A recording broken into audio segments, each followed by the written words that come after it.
Paz do Senhor para todas vocês, que Deus abençoe a todos e que dê um dia maravilhoso.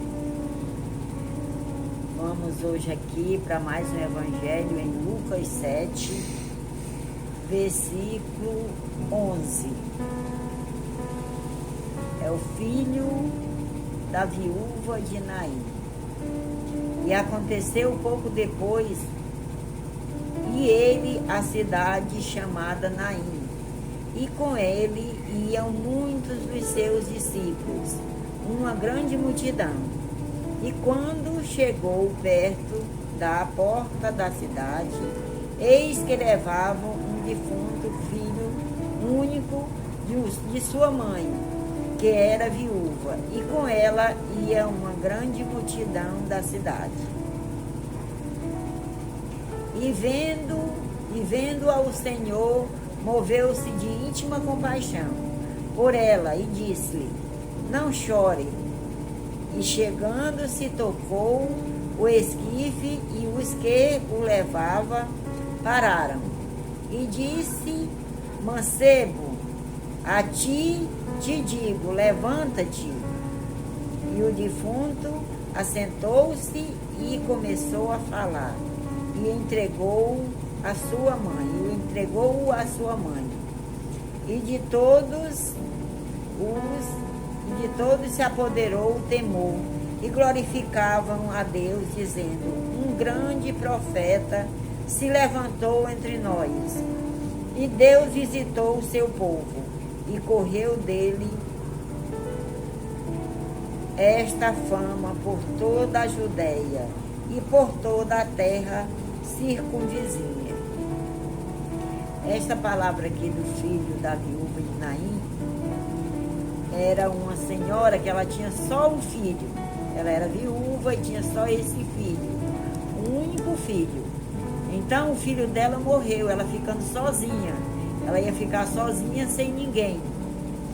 Então ela estava lamentando muito, porque naquele tempo os filhos, quando os pais morriam, os filhos eram obrigados a trabalhar para sustentar a mãe. Naquele tempo as mulheres não podiam trabalhar. Hoje nós somos umas mulheres dependentes.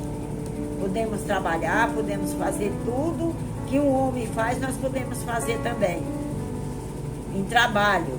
Mas naquela época, mulher não votava, mulher não trabalhava, mulher era só para procriar e cuidar da casa. Então essa mulher ela estava muito triste, porque o único filho dela tinha morrido. E no momento que iam enterrar este filho, encontraram Jesus. Era o momento que Jesus estava chegando na cidade.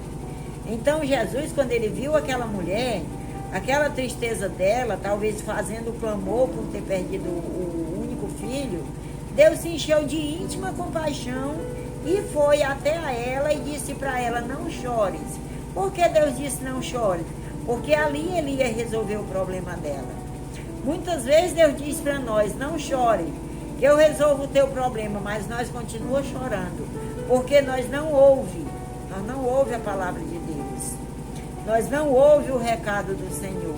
Muitas vezes a gente não escuta ele falar, mas uma pessoa que está lendo a Bíblia passa um recado para a gente.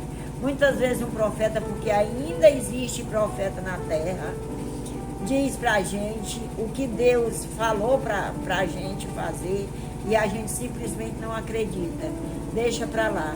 Muitas vezes você está num culto de missão, você está num culto de doutrina, você está num culto de oração, e você recebe um recado de Deus. O pastor fala ali uma coisa que você fica... Ele fala para todos. Então quem tiver com aquela causa, toma para si.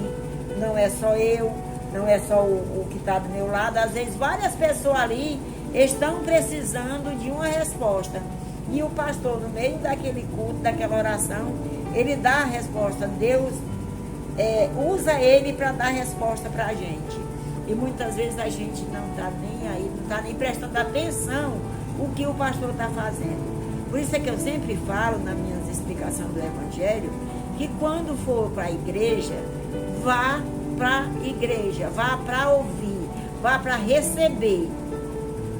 Se for para você ir para não receber, fique em casa, porque quando a gente vai para a igreja, a gente vai para receber, a gente vai para ouvir a palavra e receber tudo que Deus tem para nos dar. Então, se nós não estamos dispostos a fazer isso, é melhor que nós fiquemos na nossa casa, porque nós não estamos agradando a Deus dessa forma. Então, aqui a viúva de Naim, ela recebeu o filho vivo nas mãos dela. Como não ficou o coração dessa mãe? Quantas alegrias ela não teve. Então, o mundo inteiro, todo o povo que estava ali saíram gritando: tem um profeta aqui no meio de nós. Então, isso se espalhou pela Judeia. Judeia era o lugar de Jesus. Então, lá ninguém acreditava em Jesus. Mas foi visto o que ele fez com o filho da viúva de Naim. Para que o povo dele visse que Jesus realmente não era o filho de José, mas sim o filho de Deus. Ele era simplesmente o filho adotivo de José.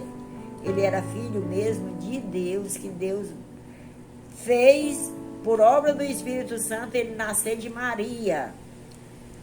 Então, por isso que ele fazia milagre, porque ele era o filho de Deus. Aí todo mundo tinha ele como filho do carpinteiro e dizia: como é que o filho de carpinteiro faz milagre? Como é que o filho de carpinteiro faz isso? Deus usou o carpinteiro para ser o pai dele, mas o pai dele era o nosso Deus que está no céu, que faz tudo por nós, fez e faz e continua fazendo. É esta a palavra de hoje. Fiquem todos com Deus e Deus abençoe a todos e até o próximo vídeo.